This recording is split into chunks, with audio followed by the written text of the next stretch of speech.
নমস্কার সকলকে উৎপল শেরওয়াড়ি চ্যানেলে স্বাগত। আমি উৎপল তোমাদের সাথে। আজকের ভিডিওতে আমরা class 5 relation 5 my school days এই গদ্যাংশের প্রথম ইউনিটের প্রতিটি লাইনের বাংলা অনুবাদ ও বিশ্লেষণ করব। তার সাথে সাথে যে অ্যাক্টিভিটিগুলো আছে তার উত্তর নিয়ে ডিটেলসে আলোচনা করব।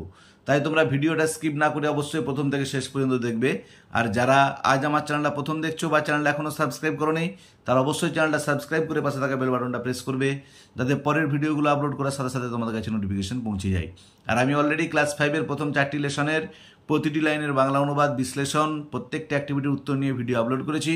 সেই ভিডিওর লিঙ্ক আমি ডেসক্রিপশন বক্সে দিয়ে দিয়েছি, তোমরা অবশ্যই তোমাদের সময় মতো দেখে নিও। চলো শুরু করা যাক আজকের বিষয়। দেখো লেসন 5 মাই স্কুল ডেজ। দেখো এখানে লেখক পরিচিতি সম্পর্কে প্রথমে কিছু দেয়া নেই, তাই আমরা ডাইরেক্ট মূল গদ্যাংশে প্রবেশ করব। One morning I went to Ballygunge government high school. একদিন সকালে আমি গিয়েছিলাম বালিগঞ্জ গভর্নমেন্ট হাই স্কুলে উইথ মাই ম্যাটার্নাল আঙ্কেল, আমার মামার সাথে। ম্যাটার্নাল আঙ্কেল মানে মামা।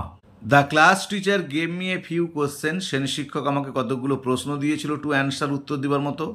And also a few sums, কয়েকটা অঙ্ক দিয়েছিল টু সলভ, সমাধান করার জন্য। আই রোড দ্য অ্যান্সার্স, আমি উত্তরগুলো লিখেছিলাম। সলভ দ্য সামস, অঙ্কগুলো সমাধান করেছিলাম। And showed them to the teacher, এবং সেটা শিক্ষক মহাশয়কে দেখিয়েছিলাম। He went through the answers, তিনি উত্তরগুলো দেখেছিলেন বা পড়েছিলেন। অ্যান্ড নডেড, এবং ঘাড় নেড়েছিলেন। হিজ গেস্টার, তার অঙ্গভঙ্গিমা, ইন্ডিকেটেড দ্যাট, এটা ইঙ্গিত দিচ্ছিল যে, বুঝিয়ে দিচ্ছিল যে, মাই অ্যান্সার্স ওয়ার কারেক্ট, আমার উত্তরগুলো সঠিক। And thus I was admitted to the school, আর এইভাবেই আমাকে সেই স্কুলে ভর্তি নেওয়া হয়েছিল, বা এভাবেই আমাকে সেই স্কুলে ভর্তি করা হয়েছিল। Ballygunge government high school was on the eastern side of the Beltala road police station. Ballygunge government high school ছিল বেলতলা রোড পুলিশ স্টেশনের পূর্ব দিকে, ইস্টার্ন সাইড পূর্ব দিক। The southern part of the school, স্কুলের দক্ষিণ অংশটা ওয়াজ ছিল আওয়ার প্লেগ্রাউন্ড, আমাদের খেলার মাঠ। ইট ওয়াজ সারাউন্ডেড বাই এ লফটি ওয়াল, এটা ঘেরা ছিল একটা উঁচু দেওয়াল দিয়ে, যেটা উঁচু প্রাচীর যেটাকে বলা হয়, উঁচু প্রাচীর দিয়ে ঘেরা ছিল। হোয়েন সিন ফ্রম অ্যাবাভ, যখন উপর থেকে দেখা হতো, যে স্কুলটাকে যখন উপর থেকে দেখা হতো, the school looked like the English letter T, স্কুলটাকে দেখে মনে হতো ইংরাজি অক্ষর T. The vertical part of the T, T এর উলম্ব অংশটা মানে এই লম্বা, যেটা লম্বা অংশটা, was the hall of the school, ছিল স্কুলের হলঘর। And the horizontal part of the letter, আর ওই অক্ষরটার অনুভূমিক অংশটা মানে যেটা মাথার দিকে যেটা গেছে টি এর, was formed by the row of classrooms, গড়ে উঠেছিল সারি সারি শ্রেণীকক্ষ নিয়ে। The annual prize distribution ceremony was held in this hall, বাৎসরিক পুরস্কার বিতরণী সভা অনুষ্ঠিত হতো এই হল ঘরে। Which had a gallery as well, যার মধ্যে একটা বসার জায়গাও ছিল। ফিস্ট, খাওয়া দাওয়া অন ওকেশন অফ সরস্বতী পূজা, সরস্বতী পূজা উপলক্ষে যে খাওয়া দাওয়া, ওয়ার অলসো অ্যারেঞ্জড হেয়ার, সেটারও ব্যবস্থা হতো এখানে, মানে ওই হল ঘরেতে সরস্বতী পূজা উপলক্ষে খাওয়া দাওয়ারও ব্যবস্থা হতো। I still remember the experience of watching a Shakespearean play in this hall. I still remember, আমার এখনও মনে পড়ে, দ্য এক্সপিরিয়েন্স, অভিজ্ঞতাটা, কিসের অভিজ্ঞতা? Of watching a Shakespearean play, একটা শেক্সপিয়ারের নাটক দেখার, ইন দিস হল, এই হল ঘরে, যে হল ঘরে বসে একটা শেক্সপিয়ারের নাটক দেখার অভিজ্ঞতা আমার এখনো মনে পড়ে। The play was the Merchant of Venice, নাটকটার নাম ছিল the Merchant of Venice. A few scenes, কয়েকটা দৃশ্য, ফ্রম হুইচ, যেটা থেকে, মানে দ্য মার্চেন্ট অফ ভেনিসের কয়েকটা দৃশ্য, ওয়ার পারফর্মড, অভিনীত হয়েছিল, বাই কাপল অফ, একজোড়া ফরেন অ্যাক্টরস, বিদেশি অভিনেতার দ্বারা, কল্ড গ্রিনবার্গ অ্যান্ড সেলিম, যাদের নাম ছিল গ্রিনবার্গ অ্যান্ড সেলিম।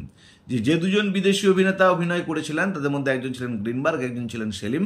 তারা দুজন দ্য মার্চেন্ট অফ ভেনিস এই নাটকটির কয়েকটা দৃশ্য অভিনয় করে দেখিয়েছিলেন। A Charlie Chaplin movie was also screened here once, একটা চার্লি চ্যাপলিনের সিনেমাও এখানে একবার দেখানো হয়েছিল বা প্রদর্শিত হয়েছিল। এবারে দেখো ওয়ার্ড্রোবেতে কয়েকটা ওয়ার্ডের মিনিং দেওয়া আছে। ভার্টিক্যাল মানে going straight up on a flat base, যেটাকে আমি বললাম উলম্ব। গ্যালারি মানে an upper floor of seats in a theatre, যেটা উঁচু মেঝের উপরে থিয়েটারের চারপাশে যে দেখার জন্য জায়গা করা থাকে সেটাকে গ্যালারি বলা হয়।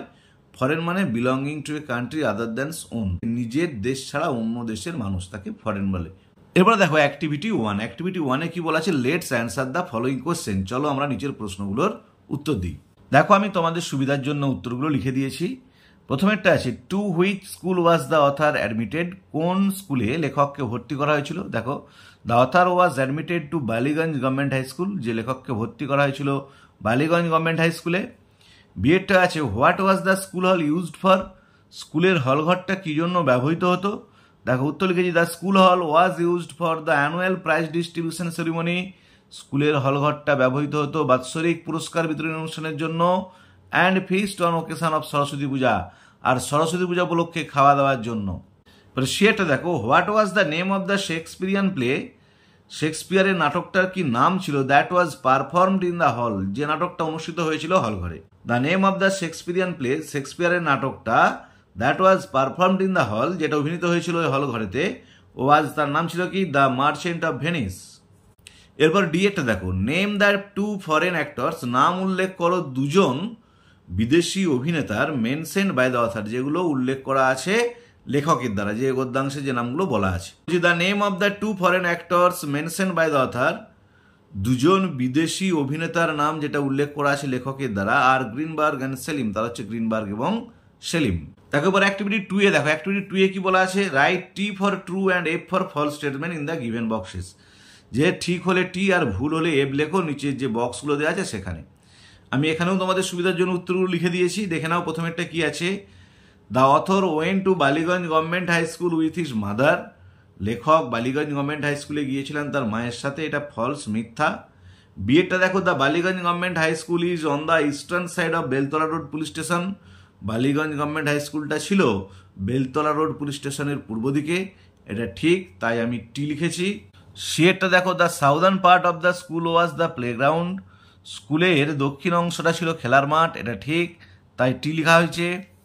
ডিএরটা দেখো হোয়েন শি ফ্রম অ্যাবাভ, যখন উপর থেকে দেখা হতো দ্য অথার স্কুল, লেখকের স্কুলটাকে, looked like the English letter L, সেটাকে ইংরেজি অক্ষর এল এর মতো দেখাতো, এটা ভুল, তাই এফ লেখা হয়েছে। এরপরে অ্যাক্টিভিটি 3 দেখো অ্যাক্টিভিটি 3 এ কি বলা আছে, let's match the words in column A with their meanings in column B, যে এ কলামের ওয়ার্ডগুলোকে বি কলামের যে ওয়ার্ডগুলো দেওয়া আছে তার সঙ্গে অর্থের দিক থেকে মিল করো, ম্যাচ করো।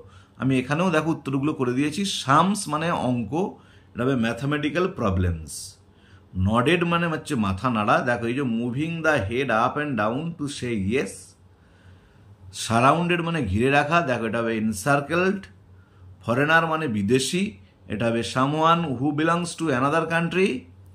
আর সিনেমা হচ্ছে মুভি, চলচ্চিত্র, এটা হবে মুভি। অ্যাক্টিভিটি 4টা দেখো কি বলা আছে, let's fill in the following chart, চলো পূর্ণ করি নিচে চারটা উইথ সুইটেবল ভার্ব ফর্মস, উপযুক্ত ভার্বের ফর্ম দিয়ে। দেখো আমি সুবিধার জন্য লিখে দিয়েছি, মানে যেটাই পাস্ট দেওয়া আছে আমাদেরকে প্রেজেন্ট ফর্মটা এবং পাস্ট পার্টিসিপল ফর্মটা লিখতে হবে, যেটাই প্রেজেন্ট ফর্ম দেওয়া আছে সেটাই পাস্ট, আর পাস্ট পার্টিসিপলটা লিখতে হবে, আবার যেটাই পাস্ট পার্টিসিপল দেওয়া আছে সেটা আমাদেরকে প্রেজেন্ট এবং পাস্টটা লিখতে হবে। দেখো প্রথমেরটাতে পাস্টে দেওয়া আছে ওয়েন্ট, এটা প্রেজেন্ট হবে গো, পাস্ট পার্টিসিপল হবে গন। তারপর এটা প্রেজেন্টে দিয়ে আছে লুক, এটা পাস্টে হবে লুকড, পাস্ট পার্টিসিপল হবে লুকড। তারপরে দেখো আবার পাস্ট দিয়ে আছে গেভ, প্রেজেন্ট হবে গিভ, পাস্ট পার্টিসিপল হবে গিভেন। তারপর এটা দেখো পাস্ট পার্টিসিপল দিয়ে আছে শোন, এটা প্রেজেন্ট হবে শো, পাস্টে হবে শোড। তারপর এটা দেখো প্রেজেন্টে দিয়ে আছে ইউজ, এটা পাস্টে হবে ইউজড, পাস্ট পার্টিসিপল হবে ইউজড।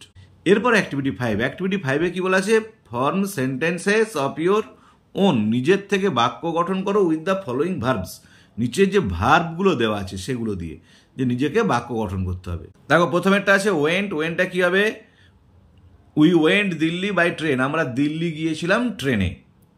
দ্বিতীয় হচ্ছে লুকড, দেখো they looked at the picture and loved, তারা ছবিটার দিকে তাকিয়েছিল এবং হেসেছিল।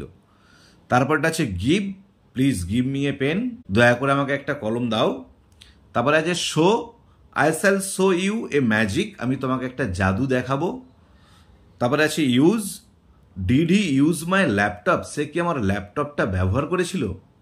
তাহলে আজকের ভিডিওতে আমরা ক্লাস 5-এর লেসন 5 মাই স্কুল ডেজ গদ্যাংশের প্রথম পার্টটির প্রতিটি লাইনের বাংলা অনুবাদ ও বিশ্লেষণ করলাম, এবং প্রথম পার্টের শেষে যে অ্যাক্টিভিটিগুলো আছে অর্থাৎ অ্যাক্টিভিটি 1, 2, 3, 4 and 5, এই 5টি অ্যাক্টিভিটির উত্তর নিয়ে ডিটেলসে আলোচনা করলাম। ভিডিওটি যদি ভালো লেগে থাকে অবশ্যই লাইক, শেয়ার, কমেন্ট করে জানাবে। আর আমি অলরেডি প্রথম 4টি লেসনের প্রতিটি লাইনের বাংলা অনুবাদ, বিশ্লেষণ এবং প্রত্যেকটা অ্যাক্টিভিটির উত্তর নিয়ে ভিডিও আপলোড করেছি। তার সাথে সাথে ক্লাস 5-এর উপযুক্ত আর্টিকেলের ব্যবহার, প্রিপোজিশনের ব্যবহার এবং নাউনের ভাগ, সাবজেক্ট, প্রেডিকেট, প্রত্যেকটা ইম্পর্টেন্ট গ্রামার নিয়ে ভিডিও আপলোড করেছি। সেই ভিডিওর লিঙ্ক আমি ডেসক্রিপশন বক্সে দিয়ে দিয়েছি, তোমরা অবশ্যই তোমাদের সময় মতো দেখে নিও। ধন্যবাদ, ভালো থেকো, দেখা হবে পরের ভিডিওতে।